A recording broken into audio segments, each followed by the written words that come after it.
Hey guys, hope everyone's having a great day. Rika here, Dr. Rika to some of you. Talking once again about the one set of labs your doctor will likely never order. And today we're going to be talking about a zinc copper panel or copper zinc panel. And so I'd love to hear in the comments below how many of you have ever had this evaluated by your doctor, particularly if it's not a functional medicine doctor.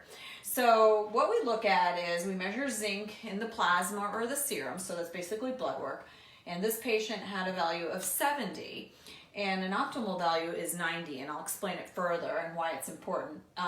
The patient also went on to have a copper of 117, but as you can see, 90 is more optimal. And then when you look at copper, the most important thing about copper is how much is free floating in the body. And that can actually wreak havoc. And we're actually going to talk about some of those things.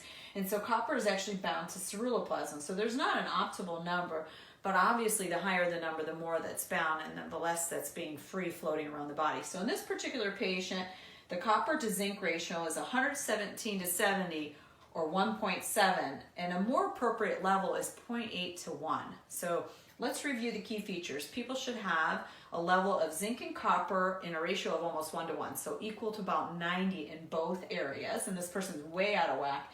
And then we measure the free copper percentage. It's actually a calculation, so I have a little calculator. You can calculate it simply, but for the purposes of this video, I've calculated it for you, and the percentage of free copper is 38%. So okay is under 25, but optimal is under 10. And the free copper index is 45, and optimal is 5 to 15. So as you can see, the free floating copper is really high. And here's the effects that we can see. So free copper can be very inflammatory to the brain. And this was actually really, really well studied by a doctor here in Naperville, Illinois. His name is Dr. William Walsh. I've had the privilege of training with him.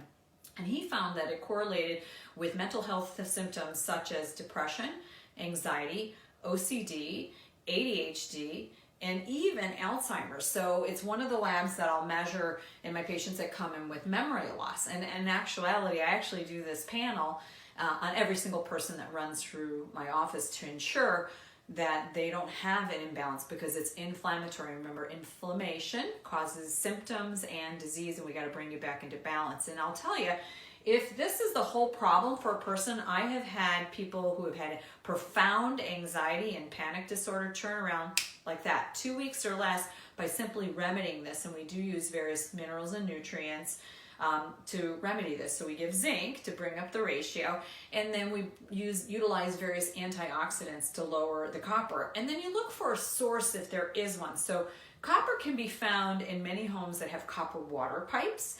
It also is utilized with chlorine in some chlorinated swimming pools. So if you have a swimmer in the home and they have symptoms, it can be an issue.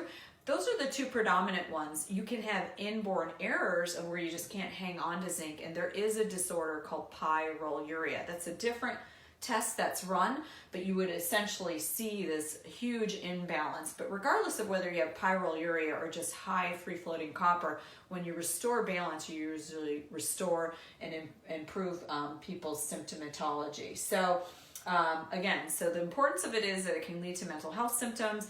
It's very easy to balance through minerals and antioxidants, so simple fix. And in some people I have a funny, that's not a funny story, but a story to tell. So I had a patient come in and he exhibited rage, and the rage wasn't directed at me, but it was directed at his spouse. And unfortunately, it was very palpable, and I even questioned, do I dismiss this person from my practice because I don't tolerate any level of abuse towards me or others?